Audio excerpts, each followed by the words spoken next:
할렐루야. 우리 복된 주일 주님 앞에 나와 예배하는 우리 성도들에게 이 시간 하늘에서 내려주시는 큰 은혜가 여러분의 가정과 삶과 우리 삶의 모든 지경 가운데 넘치실 수 있기를 우리 주님의 이름으로 축복합니다.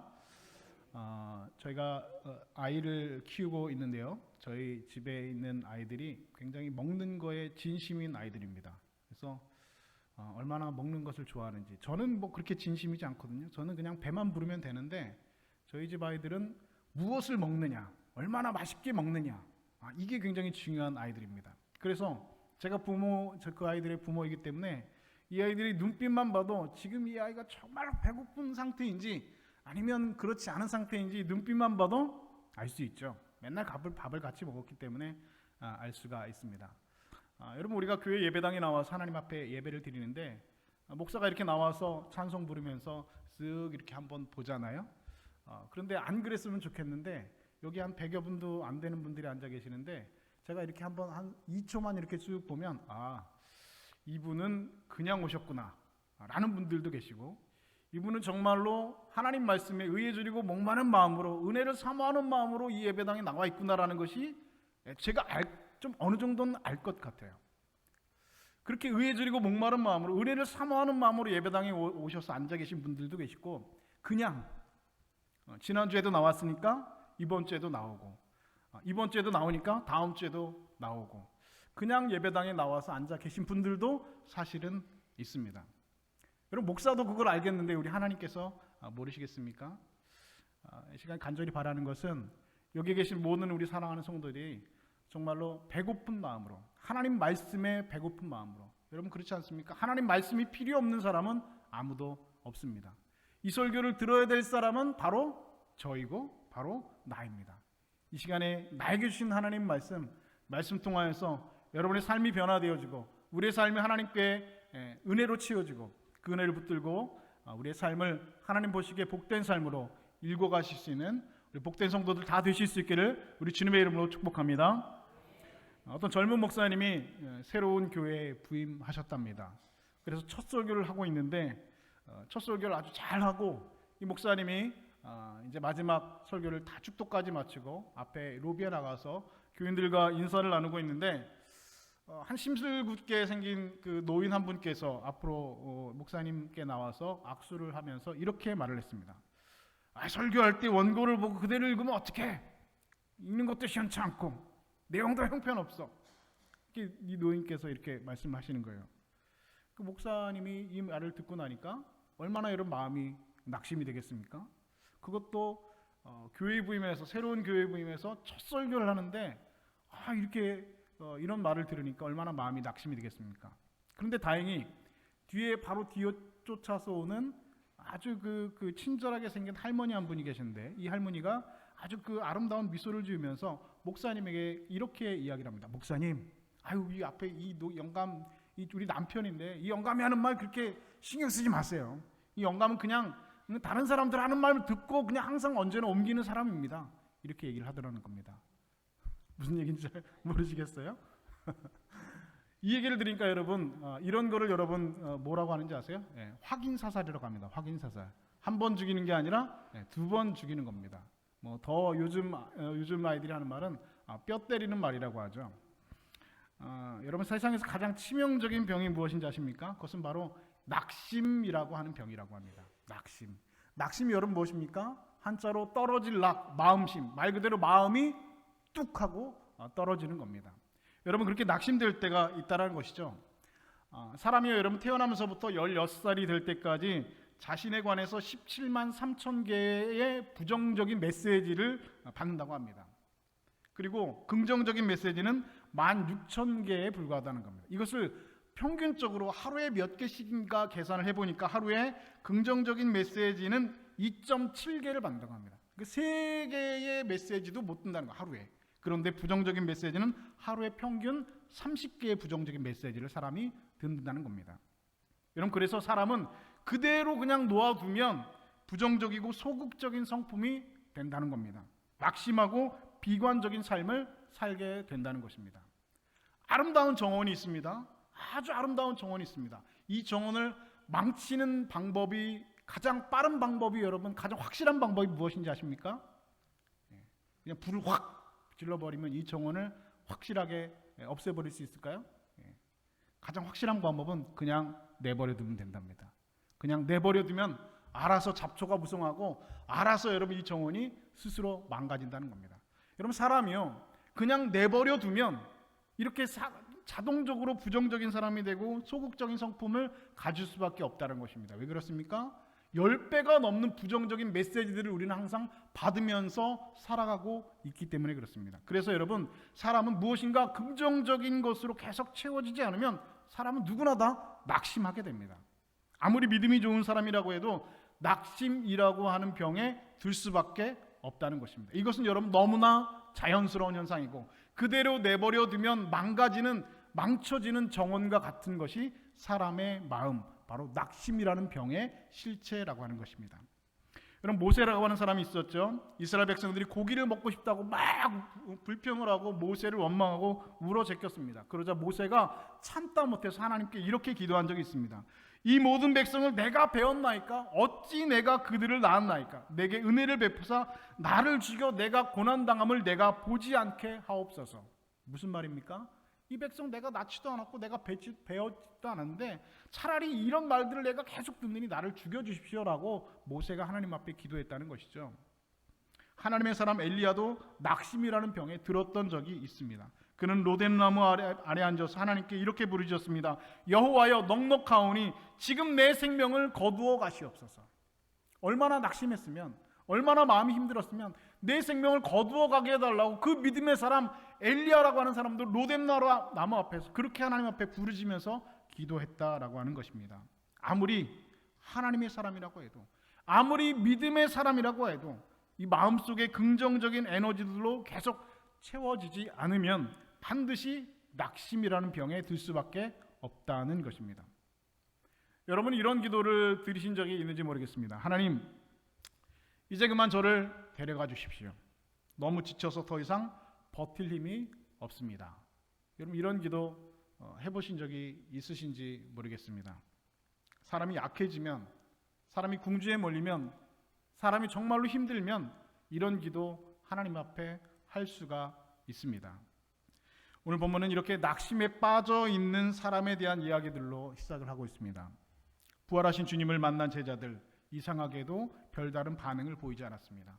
예수님께서 죽으셨다가 말씀하신 대로 사흘 만에 부활하셨는데 그 주님을 만나고도 제자들이 별다른 반응이 없다는 겁니다. 아니 별다른 반응을 보이지 않을 뿐 아니라 더욱 낙심 가운데 빠져들어가고 있었습니다. 오늘 본문 3절은 이렇게 기록합니다. 시몬 베드로가 나는 물고기 잡으러 가노라 하니.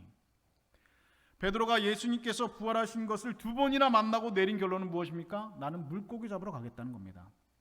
예수님께서 사망 권세를 이기시고 부활하신 예수님을 2번이나 만난 베드로가 내린 결론은 나는 다시 옛날 어부생활로 돌아가겠다는 것입니다.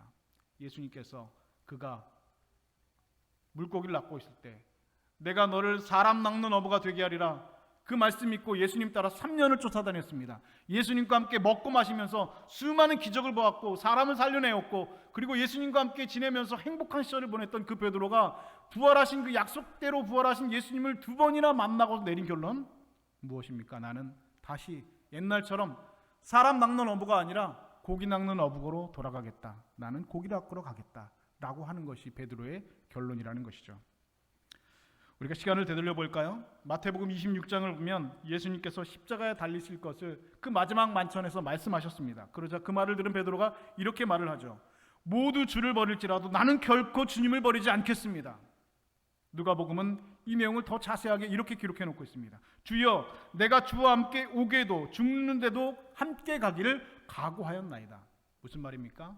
예수님께서 십자가에 죽으시는 일은 절대로 없을 겁니다. 어디로 가든지 내가 주님을 쫓아가겠습니다. 오게도 쫓아가고 죽는 데에도 가기를 각오하겠습니다 라고 예수님께 고백했다라고 하는 것입니다. 그런데 이 베드로의 이 고백, 베드로의 이 다짐, 베드로의 이 각오가 몇 시간을 갔을까요? 하루도 넘기지 않았다는 것입니다. 그 마지막 만찬부터 베드로가 그 대제상 뜰에서 예수님을 부인하고 저주하고 맹세했던 시간까지 여러분 불과 하루의 시간도 걸리지 않았습니다. 그렇게 예수님을 위해서 내가 죽겠다고 예수님을 위해서 오게도 갇히고 예수님과 함께 죽을 각오가 돼 있다라고 선언하고 고백했던 베드로가 예수님을 부인하고 저주하고 맹세까지 하는 데는 불과 하루의 시간도 걸리지 않았다는 것입니다. 나는 그 사람을 알지 못하노라. 나는 그 사람을 알지도 못한다. 맹세하고 저주까지 했다고 성경은 분명히 기록해 놓고 있습니다. 그런데 베드로가 주님을 모른다고 고개를 저으면서 부인하고 있던 그 순간에 성경은 예수님과 베드로의 눈이 마주쳤다라고 기록을 하고 있는데 무엇이라고 기록해 놓고 있냐? 주께서 돌이켜 베드로를 보시니라고 기록을 해놓고 있습니다. 그러니까 베드로가 그 대제사장 그 뜰에서 그 숯불에 있는 불을 쬐고 있다가 예수님을 나는 모른다, 그런 사람 나는 알지도 못한다라고 부인하면서 저주하면서 고개를 돌리고 있는 그 순간에 잡혀가 있는 예수님과 눈이 마주쳤다는 것이죠. 주님께서 베드로를 돌이켜서 보셨다는 것입니다. 이 베드로를 돌이켜 보신이라는 헬라어 단어는 아나브레포라고 하는 단어인데요, 이 단어의 뜻은 이런 뜻이 있습니다. 사랑과 연민으로 바라보다. 그러니까 예수님께서 자신을 부인하고 저주하고 맹세하고 있는 베드로와 눈이 마주쳤는데 그 베드로를 바라보셨던 그 눈길, 베드로를 돌이켜보셨던 그 눈길은 바로 아나브레포, 사랑과 연민의 눈빛을 가지고 베드로를 바라보셨다는 것입니다. 예수님은 베드로를 사랑과 연민에 가득 찬 눈으로 바라보셨습니다. 언제요? 베드로가 예수님을 저주하는 그 순간에, 베드로가 예수님을 부인하는 그 순간에, 베드로가 나는 그런 사람 알지도 못한다고 맹세하고 저주하는 그 순간에 예수님께서는 오히려 베드로를 사랑과 연민의 눈빛으로, 아나브레포의 눈빛으로 베드로를 바라보셨다는 것입니다. 베드로야, 괜찮다.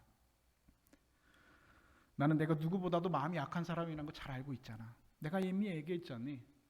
내가 나를 부인하게 될 것이라고 내가 이미 얘기했잖니. 괜찮다 베드로야, 괜찮다.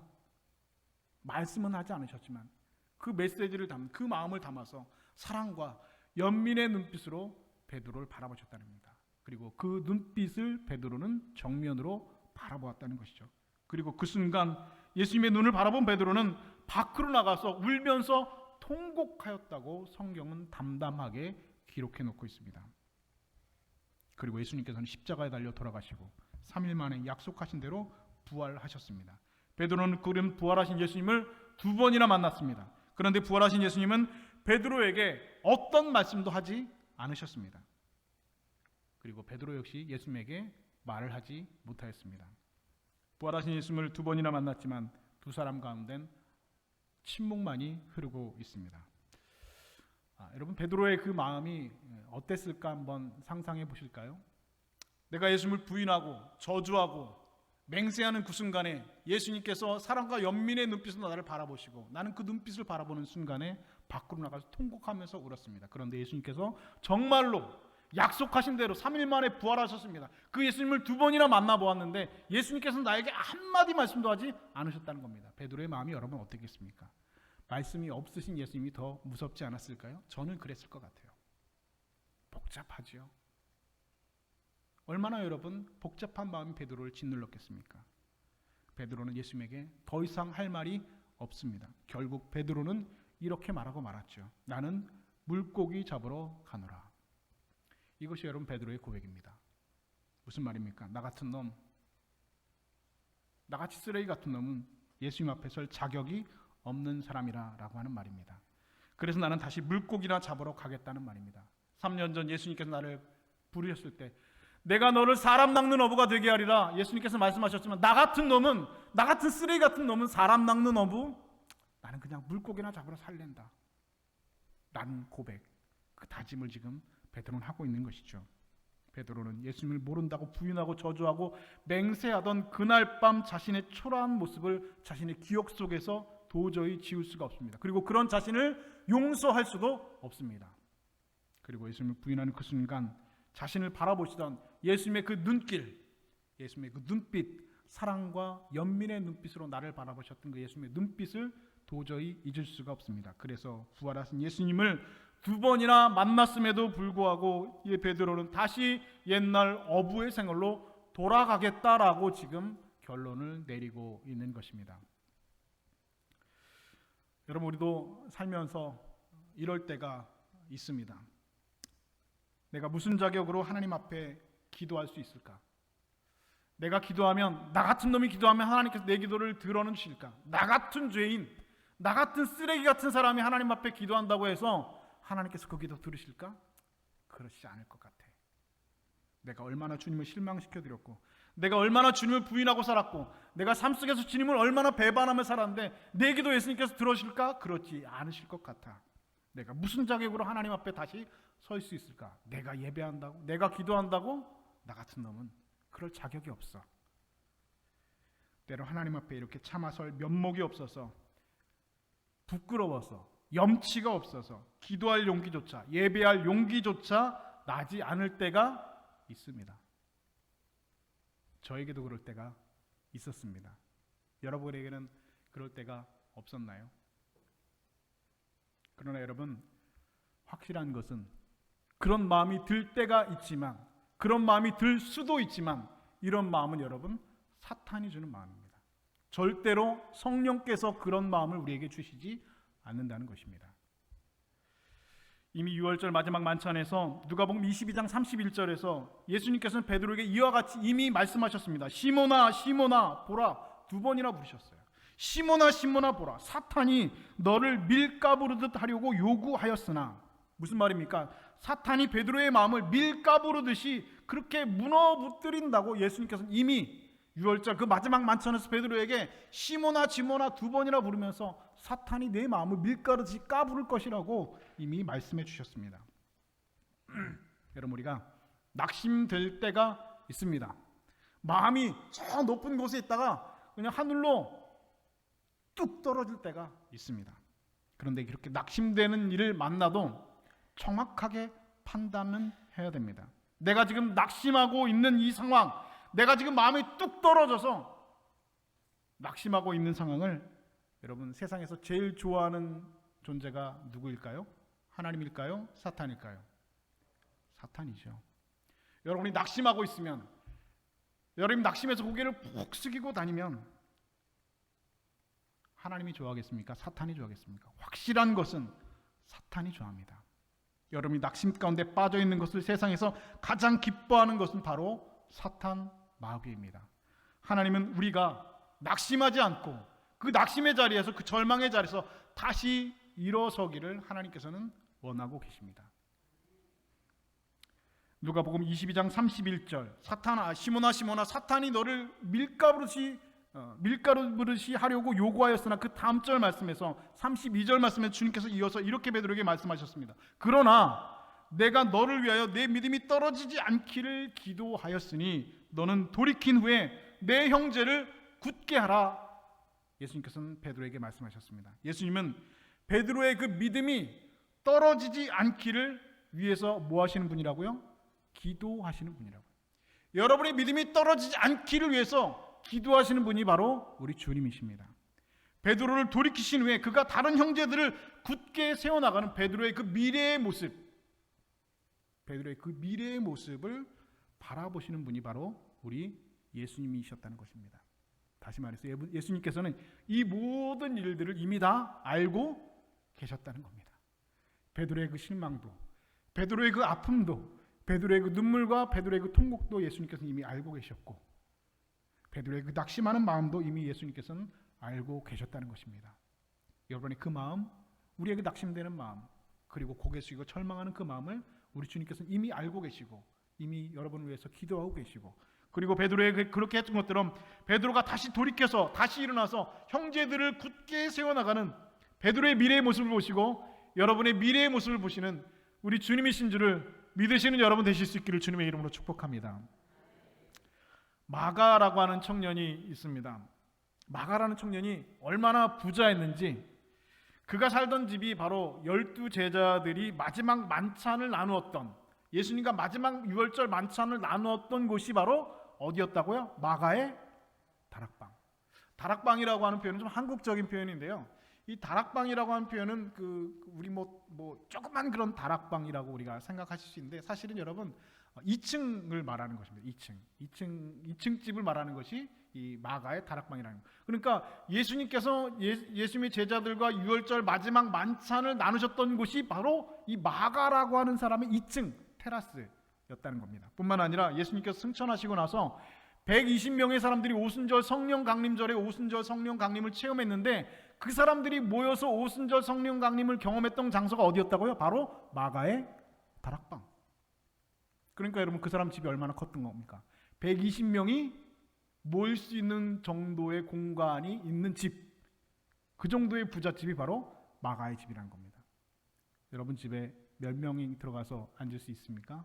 우리 집에 들어가면 한 10명 앉으면 꽉 차죠? 큰 집이라고 해도 한 20명 앉으면 여러분 꽉 찹니다. 그런데 마가네 집은 120명이 모여서 함께 기도할 수 있을 정도의 큰 집을 가지고 있었던 사람이 바로 이 마가라고 하는 사람입니다. 그래서 여러분 마가라고 하는 사람의 집은, 이 마가의 집은 사도들의 안식처 역할을 감당했습니다. 사도행전 12장을 보면 베드로가 감옥에 갇혔다가 이 감옥에서 그 석방이 되자마자 찾아간 곳이 어디였냐면 바로 자기 집이 아니라 바로 마가의 집이었다고 기록하고 있습니다. 감옥에 있다가 출소를 해서 제일 먼저 간 곳이 자기 집에 그 와이프가 있고 어머니가 있는, 장모님이 있는 자기 집이 아니라 마가의 집에 제일 먼저 베드로가 찾아갔다는 것이죠. 이처럼 마가의 집은 사도들의 안식처였고 이 사도들의 선교 센터, 이 복음을 전하는 선교 센터 역할을 감당했던 곳이 바로 이 마가의 집, 바로 마가의 다락방이었다는 겁니다. 그런데 사도행전 13장을 보면 한번 이 안디옥 교회가 바울과 바나바를 선교사로, 복음을 전하는 선교사로 파송하기로 결정을 했습니다. 그리고 마가를 불러서 선교팀에 합류해서 같이 보내기로 협의를 했습니다. 이유는 무엇이냐면 이 마가가 믿음이 좋은 청년이었고 뿐만 아니라 이 바나바라고 하는 사람의 생질, 바로 바나바의 조카가 되는 사람이 바로 이 마가라고 하는 사람이었기 때문에 바울과 바나바와 함께 이 최초의 기독교 최초의 선교사의 타이틀을 가지고 이 복음을 들고 첫 번째 선교사는 사명을 띠고 선교지를 향해 첫 발을 내딛는 영광의 주인공이 되었던 사람이 바로 이 마가라고 하는 사람입니다. 그런데 사도행전 13장에 보면 그 마가, 바나바 그리고 이 바울의 이 선교팀의 이 일들을 이렇게 기록을 하고 있습니다. 바울과 및 동행하는 사람들이 바보에서 배 타고 밤빌리아에 있는 버가에 이르니 요한은 그들에게서 떠나 예루살렘으로 돌아가고 라고 기록하고 있습니다. 요한이라고 하는 사람이 예루살렘으로 돌아갔다는 겁니다. 그런데 여러분 요한이라는 사람이 갑자기 어디서 나오느냐? 이 요한이 누구이냐? 요한이 바로 여러분 마가입니다. 요한은 여러분 히브리식 이름이고 마가가 바로 헬라식 이름입니다. 그래서 이 마가를 부를 때 마가 요한이라고 부르는 일들이 굉장히 평범한 일반적인 얘기였다는 것이죠. 이 히브리식 이름이 바로 요한이고 이 마가라는 이름이 헬라식 이름입니다. 그러니까 요한이 이 선교팀에서, 이 마가가 선교팀에서 떠나서 예루살렘에 있는 자기 집으로, 이 마가의 다락방 자기 집으로 돌아갔다는 겁니다. 이유가 무엇일까? 이 사도 바울과 이 바나바의 선교팀이 구브로 섬에서의 전도 여행을 다 마친 다음에 그 다음 그 목적지로 선택한 것이 어디냐? 바로 이 비시디아 안디옥이라고 하는 동네인데, 이 비시디아 안디옥이라고 하는 가는 길이 어떤 길이냐면 그 당시 세계에서 가장 그 악명 높은 위험한 길로 소문이 나 있는 길이었습니다. 이유는 무엇이냐면 그 가는 길에 강도떼가 들끓는 곳이었다. 산적들이 있었다는 겁니다. 여러분 산적 말로만 들어보셨죠?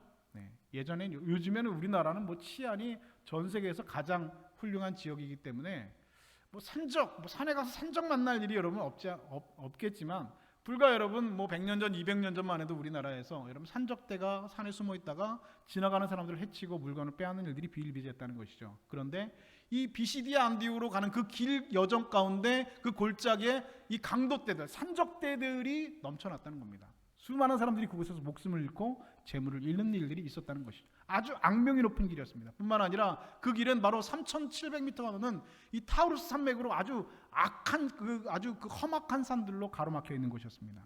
가는 길도 힘들고 위험한 길이었다는 겁니다.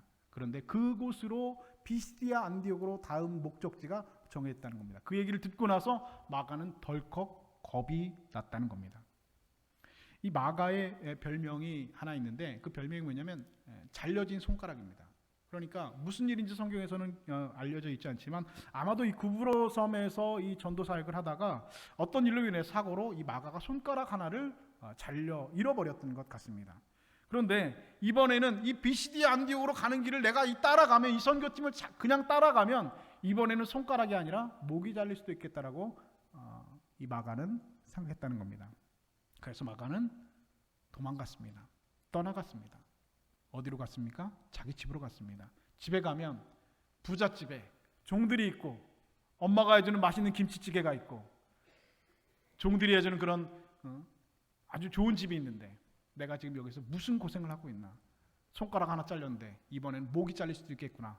내가 여기에 왜 있나? 내가 지금 뭐 하고 있나? 나는 누구인가? 여긴 어디인가? 도망갔습니다. 집으로 돌아갔답니다. 이 일로 인해서 바나바와 바울이 엄청나게 분쟁이 생겼다는 겁니다. 왜냐하면 이 바나바는 그래도 이 마가가 조카라는 말이에요. 조카. 그러니까 조금 자기 조카를 감싸는 일들이 있었죠. 그런데 이 바울은 불같이 화를 내는 거예요. 어떻게 그런 일이 있을 수 있냐? 어떻게 선교사라는 사람이, 어떻게 복음 전하는 사람이 그랬다고 그냥 집으로 도망가냐고. 분쟁이 있었다는 겁니다. 성경에 보니까 이 일로 인하여서 바울과 바나바가 아주 크게 다투었다고 성경은 기록하고 있습니다. 심지어 그래서 둘이 갈라졌다고 성경은 기록하고 있습니다. 누구 때문에? 마가 때문에. 모든 불씨의 원인이 이 마가 때문에 생겨났다는 겁니다. 집으로 돌아갔습니다. 이제는 엄마가 해주는 맛있는 김치찌개가 있고 넓은 집이 있고 자신의 시중을 다 수발 들어주는 종들이 집에 있습니다. 마가가 여러분 집에 돌아가서 행복했을까요? 기뻤을까요? 평안했을까요? 그렇지 않았을 것 같아요. 성경에서 마가라고 하는 사람은 그렇게 사라졌습니다. 그런데 성경에서 그렇게 사라져 있던 이름, 마가라고 하는 이름이 10년 후에 바울의 편지에서 다시 등장을 하고 있습니다. 바울이 골로새 교회에 보낸 편지에서 이렇게 기록을 하고 있습니다. 골로새 4장 10절에 이렇게 기록합니다. 나와 함께 갇힌 아리스다고와 바나바의 생질 마가와. 지금 마가가 어디에 있습니까? 바울과 함께 감옥에 갇혀 있다는 겁니다. 그래서 바울은 빌레몬서 1장 24절에서 또 이렇게 기록하고 있습니다. 또한 나의 동역자 마가, 아리스다고, 데마, 누가가 함께 문안하느니라. 바울이 빌레몬에게 문안하면서 나와 함께 있는 나의 동역자 누구라고요? 마가라는 겁니다. 바울에게 마가는 어떤 사람이었습니까? 아주 그냥 마음에 안 드는 청년이었죠. 10년 전 그 선교팀에서 함께 목숨이 아까워서 집으로 도망갔던 그 마가가 지금 자신과 함께 감옥에 갇혀 있고, 그래서 빌레몬에게 말하기를 나의 동역자 마가라고 바울은 마가를 소개하고 있습니다. 뿐만 아니라 디모데후서 4장 11절에서 바울은 이렇게 말합니다. 내가 올 때 마가를 데리고 오라. 그가 나의 일에 유익하니라. 마가는 바울과 함께 복음을 전하다가 옥에 갇혔고 바울의 동역자가 되었고, 그리고 바울에게 유익한 사람이 되어 있습니다. 그리고 그의 이름은 다시 그렇게 성경에 등장하고 있습니다. 이 일로 인하여서 우리가 미루어 짐작할 수 있는 것은 예루살렘으로 그렇게 도망가서 엄마 김치찌개를 먹고 있었던 그 마가는 행복하지 않았습니다. 불행했습니다. 그래서 다시 복음을 전하기 위해서 바울에게로 가서 화해를 청하였고, 그의 일에 같이 사역하였고, 전도하는 일에 같이 동참하였고, 그리고 마가 복음을 기록한 다음 히에라폴리스에서 순교자의 명단에 그의 이름을 올리고 있습니다. 사랑하는 여러분, 하나님께서는 우리가 다시 일어서기를 원하십니다. 그래서 여러분 마음속에 나는 하나님 앞에 설 수 없어, 나 같은 놈이 어떻게 하나님 앞에 기도할 수 있어, 그런 생각이 들거든 사탄이 주는 생각이라는 것을 여러분 반드시 깨달으셔야 합니다. 하나님은 내 기도를 듣지 않으실 거야, 하나님은 나 같은 사람에게는 관심 없어 라는 생각이 들것은 여러분 그것은 반드시 사탄이 주는 생각이라는 것을 기억하신 여러분 되실 수 있기를 주님의 이름으로 축복합니다. 부활하신 예수님께서 제자들에게 나타나셔 말씀하시죠. 너희에게 평강이 있을지어다. 무슨 뜻입니까? 내가 너희를 이미 다 용서했다는 말입니다. 만약 예수님께서 제자들을 책망하시려고 하신다면 너희들에게 평강이 있을지어다 이렇게 말씀하시지 않으셨겠죠. 그러면 제자들을 비롯한 제자들이, 베드로를 비롯한 제자들이 야, 이미 주님께서 우리를 용서하셨구나 라고 깨달을 만한도 한데, 두 번씩이나 제자들에게 나타나셔서 너에게 평강이 있을지어다 라고 말씀하셨는데도 그 제자들은 그것을 깨닫지 못했다는 겁니다. 베드로도 그것을 깨닫지 못했다는 겁니다. 그래서 여러분 이렇게 낙심이라고 하는 것은 주님의 사랑을 깨닫지 못하게 하는 겁니다. 낙심이라고 하는 것은 그래서 주님의 은혜를 깨닫지 못하게 하는 겁니다. 자기 마음대로 예수님께서 나에 대해서 실망하셨을 거야, 예수님께서 나를 버리셨을 거야, 스스로 자기 마음대로 판단하고 결론짓게 만들어버립니다. 그러나 성경은 이렇게 우리에게 분명히 말씀하고 있습니다. 내가 결코 너희를 버리지 아니하고 너희를 떠나지 아니하리라 말씀하고 있습니다. 그래서 여러분 낙심은 죄입니다. 하나님께서 우리를 버리시지 않으셨는데 우리 스스로, 나 스스로 하나님께서 나를 버리셨다라고 판단하는 죄가 됩니다. 하나님께서 우리를 용서하시고 여전히 사랑하시고 우리를 사랑하시는데 나는 낙심하셔서 나는 안 돼, 난 끝났어 라고 생각하면서 하나님의 마음을 진실로 아프게 하는 심각한 죄가 됩니다. 이제 예수님께서 바다로 고기 잡으러 간 제자들에게 세 번째로 찾아오십니다. 그리고 말씀하시죠. 얘들아, 너희에게 고기가 있느냐? 여기서 여러분, 얘들이라고 하는 말은 헬라어로 파이디아라고 하는 말인데 어린아이를 부르는 말입니다. 여러분이 집에서 아이들께 야 일어나라 라고 할 때 쓰는 말과 같습니다. 예수님의 눈에는 제자들이 이렇게 어리석은 아이들로 보인다는 것입니다. 이유가 무엇입니까? 깨닫지 못한다는 것이죠. 깨닫지 못한다는 겁니다. 아이들처럼, 어리석은 아이들처럼, 얘들아 너희에게 고기가 있느냐? 앤이라고 하는 소녀가 있었습니다. 어머니는 그녀가 8살 때 사망했고 아버지는 알코올 중독자였습니다. 앤은 친척집에 맡겨졌다가 남동생과 함께 매사추세츠 병원에 버려졌고 그곳에서 남동생은 그만 결핵으로 인하여서 죽고 말았습니다. 더욱이 앤은 어려서 걸린 트라코마라고 하는 그런 감염성 질환 때문에 시각을 완전히 잃어버리고 말았습니다. 앤은 수시로 자살을 시도했고 병원에서 괴성을 지르면서 정신병자처럼 살았습니다. 그래서 그곳에서 앤은 정신병동 지하 깊은 독방에 갇혀버리고 말았습니다. 모두 다 그 앤의 치료를 다 포기해버렸을 때 그 매사추세츠 주립병원에 이 로라라고 하는 한 간호사가 이 앤을 돌보겠다고 자청해서 나섰습니다. 그리고 그 지하 독방에 이 로라는 앤을 찾아가서 과자를 주었고 그리고 그녀를 위해서 책을 읽어주고 그리고 마지막에 그녀를 위해서 간절하게 하나님께 기도해 주었습니다. 한결같이 앤에게 사랑을 쏟았지만 앤은 아무 말도 하지 않았습니다. 그러나 결국 한결같은 그런 로라 간호사의 헌신과 희생으로 앤은 조금씩 마음의 문을 열기 시작했고 말을 하기 시작했고 2년 뒤에 앤은 정상 판정을 받아서 이 파킨스 시각장애학교에 입학했고 교회에 다니면서 예전처럼 밝은 웃음을 찾게 되었습니다. 그리고 다행스럽게도 한 신문사의 도움을 받아서 잃어버렸던 시력을 다시 되찾는 개안 수술에 성공을 했습니다. 그녀는 열심히 교회 다녔고 그리고 정상적인 성인으로 자라나게 되었습니다. 수술 후 어느 날 앤은 신문기사를 보았는데 신문기사에 이런 글이 광고가 올라왔습니다. 보지 못하고 듣지 못하고 말하지 못한 아이를 돌볼 사람을 구합니다. 앤은 이 아이에게 자신이 받은 사랑을 돌려주기로 결심했습니다. 예전에 내가 로라 간호사에게 받았던 사랑을 내가 이 아이에게, 누구입니까? 보지 못하고 듣지 못하고 말하지 못한 이 아이에게 돌려주기로 결심을 했습니다. 사람들이 다 못 가르친다고 했지만 앤은 이렇게 말했습니다. 저는 하나님의 사랑을 확신합니다. 그것이 무엇입니까? 내가 받았던 하나님의 사랑, 나는 그 사랑을 확신합니다. 앤은 결국 사랑으로 그 아이를 기적의 주인공으로 키워냈습니다. 앤이 바로 사랑으로 가르쳤던 그 학생이 바로 헬렌 켈러이고 그리고 앤은 헬렌 켈러의 스승인 바로 앤 설리반 선생이 되어졌습니다. 앤은 헬렌 켈러에게 이 말을 계속해서 반복했다고 합니다. 시작하고 실패하는 것을 계속해라. 실패할 때마다 무엇인가 성취하게 될 것이다. 사랑하는 여러분, 우리 주님께서도 우리에게 그렇게 하십니다. 로라가 앤 설리반에게 그렇게 했던 것처럼 엘리 설리반이 헬렌 켈러에게 그렇게 했던 것처럼 주님 우리에게 그렇게 가르칩니다. 절대로 버리지 아니하시고 알아들을 때까지 계속해서 설득하시고 가르치십니다. 한 번에서 실패하면 두 번, 두 번에서 실패하면 세 번, 세 번에서 실패하면 네 번, 끊임없이 가르치시고 또 가르치시는 분이 바로 우리 주님이십니다. 그럼 아기가 태어나서 돌이 지나면 걷는데 걸을 때까지 여러분 그냥 어느 날 갑자기 일어나서 걷지 않고 걷다가 일어서서 넘어지죠. 근데 평균적으로 한 몇 번 정도 넘어질 것 같으세요? 돌쟁이들이 아장아장 걷는데 몇 번 정도 넘어질 것 같으세요? 세보시진 않으셨죠? 네, 저도 하도 오래전 일이라 기억이 잘 나지 않습니다. 의사들이 하는 말이 평균적으로 애들이 걸음마를 하기까지 2,000번 넘어진답니다. 2,000번. 제가 보기에는 2,000번 더 넘어지는 것 같습니다. 그렇다면 여러분 우리가 주님의 뜻을 깨닫고 바로 서기까지 여러분 몇 번 넘어져야 바로 설 수 있을까요? 2,000번 여러분 넘어지면 바로 설 수 있겠습니까? 제 생각엔 여러분 2,000번이 아니라 2만 번, 20만 번 넘어져도 우린 주님 앞에 온전히 바로 설 수 없는 사람들입니다. 하나님의 뜻을 깨닫고 바로 서는 것 그렇게 어려운 일입니다. 그렇기 때문에 우리는 죽을 때까지 주님을 의지해야 합니다. 우리는 죽을 때까지 하나님을 의지해야 됩니다. 죽을 때까지 하나님 앞에 기도해야 됩니다. 죽을 때까지 하나님 앞에 예배해야 됩니다. 그래서 하나님의 말씀이 필요 없는 사람은 단 한 사람도 없다는 겁니다. 예배하러 나왔는데 은혜 안 받아도 되는 사람 있다고요? 없다고요? 없다는 겁니다. 다 여러분 은혜 받아야 됩니다. 은혜 받아야 사는 겁니다. 하나님 의지하고 붙들어야지 사는 겁니다.